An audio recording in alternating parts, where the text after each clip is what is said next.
السلام عليكم ورحمة الله وبركاته. نحمده ونصلي على رسوله الكريم. أما بعد فأعوذ بالله من الشيطان الرجيم. بسم الله الرحمن الرحيم. وننزل من القرآن ما هو شفاء ورحمة للمؤمنين ولا يزيد الظالمين إلا خسارا. صدق الله المولانا العظيم.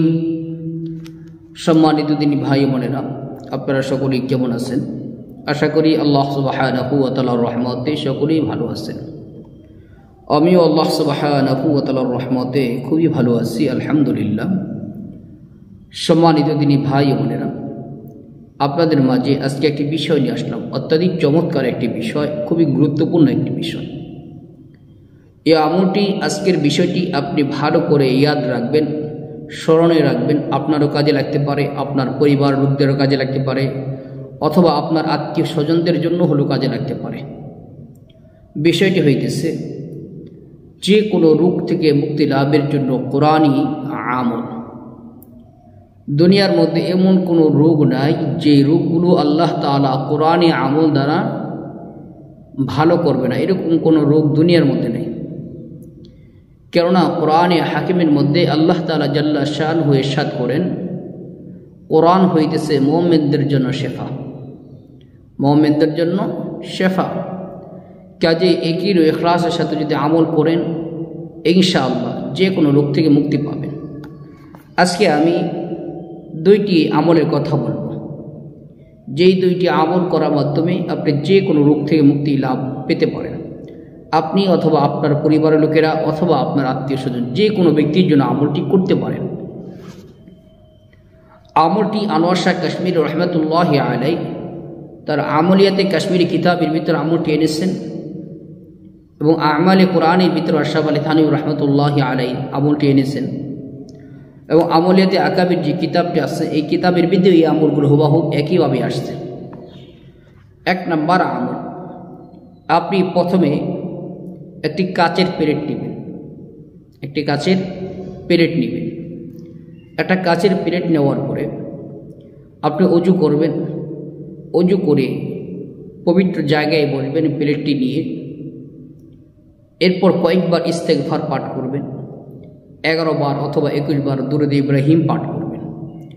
এরপর বিসমিল্লাহ বলে বিসমিল্লাহির রহমানির রহিম প্লেটের মধ্যে লিখবেন। এরপর কোরআনে কারিমের মধ্যে সূরা বনী ইসরাইলের 82 নম্বর আয়াত, সূরা বনী ইসরাইলের 82 নম্বর আয়াতটি প্লেটের মধ্যে গোল করে লিখবেন। আয়াতি কারিমাটি লেখা হয়ে গেলে এটাকে পানি দ্বারা ধৌত করবেন। ওই পানিটা যিনি রোগী, ওনাকে খালি পেটে পান করাবেন। ইনশাআল্লাহ এইভাবে প্রতিদিন লিখবেন, প্রতিদিন খাওয়াবেন। 21 দিন, 1 থেকে 21 দিন নিয়মিত। ইনশাআল্লাহ যে কোনো রোগ থেকে আল্লাহ তাআলা কোরআনের উসিলায় তাকে শেফা দান করবেন। যে আয়াতি কারিমাটি লিখবেন সূরা বনী ইসরাইলের 82 নম্বর আয়াতি কারিমা। আয়াতি কারিমাটি হইতেছে, আউযু বিল্লাহি মিনাশ শাইতানির রাজীম, বিসমিল্লাহির রহমানির রহিম, ওয়ানুনাজ্জিলু মিনাল কুরআনি মা হুয়া শিফাউন ওয়া রাহমাতুল লিল মুমিনিন ওয়ালা ইয়াজিদুল যালিমিনা ইল্লা খাসারা। এই আয়াতি কারিমা, এটা হলো 1 নম্বর আমল। 2 নম্বর আমল হইতেছে,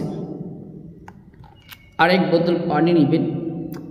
আরেক বোতল পানি নিয়ে কয়েকবার ইস্তেগফার, কয়েকবার দুরূদ ইব্রাহিম পাঠ করবেন। এরপর আল্লাহ তাআলা একটি নাম হইতেছে আসসালাম।